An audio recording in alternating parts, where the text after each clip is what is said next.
দুইটা প্রতীক নিয়ে সবসময় বলছেন ধানের শিশুরা তারা কথা পাল্টের কথা, কিন্তু আপনি নাসিরউদ্দিন, আপনাকে কিন্তু হাত দিয়ে কেউ বলবে না আমি নাসিরউদ্দিন। কমিশনের যে ব্যাখ্যার কথা বলছেন, ব্যাখ্যা দিতে পারেন কেন জানি না।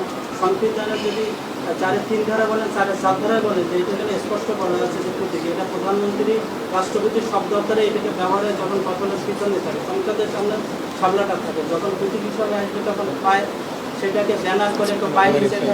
এই ব্যাখ্যাগুলো আপনি কোথায় পেয়েছেন? কথা বলে এই ব্যাখ্যাগুলো কোথায়? আমি আপনার ব্যাখ্যা বুঝেছি, এটা আমার দেশে এসেছে। নির্বাচন কমিশনকে আজকে বুঝেছি যে আমাদের সাথে চোর চোর খেলবেন না।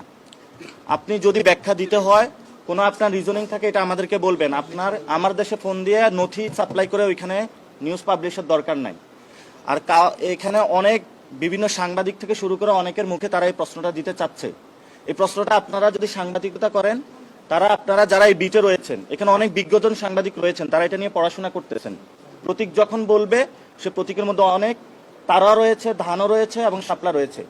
আপনি যে প্রশ্নটা করতেছেন, সেই প্রশ্নে আপনার আরেকটু পড়াশোনা করলে, অথবা আপনার বিজ্ঞজন এখানে যারা আপনাদের সহকর্মী রয়েছেন, আপনি যদি তাদের সাথে একটু আলোচনা করেন, আপনি আরো গুড আনসার পাবেন। অর্থাৎ আপনার প্রশ্নটা আমি না, আপনার যারা সহযোদ্ধা তারাই আপনাকে দিতে সক্ষম হবেন।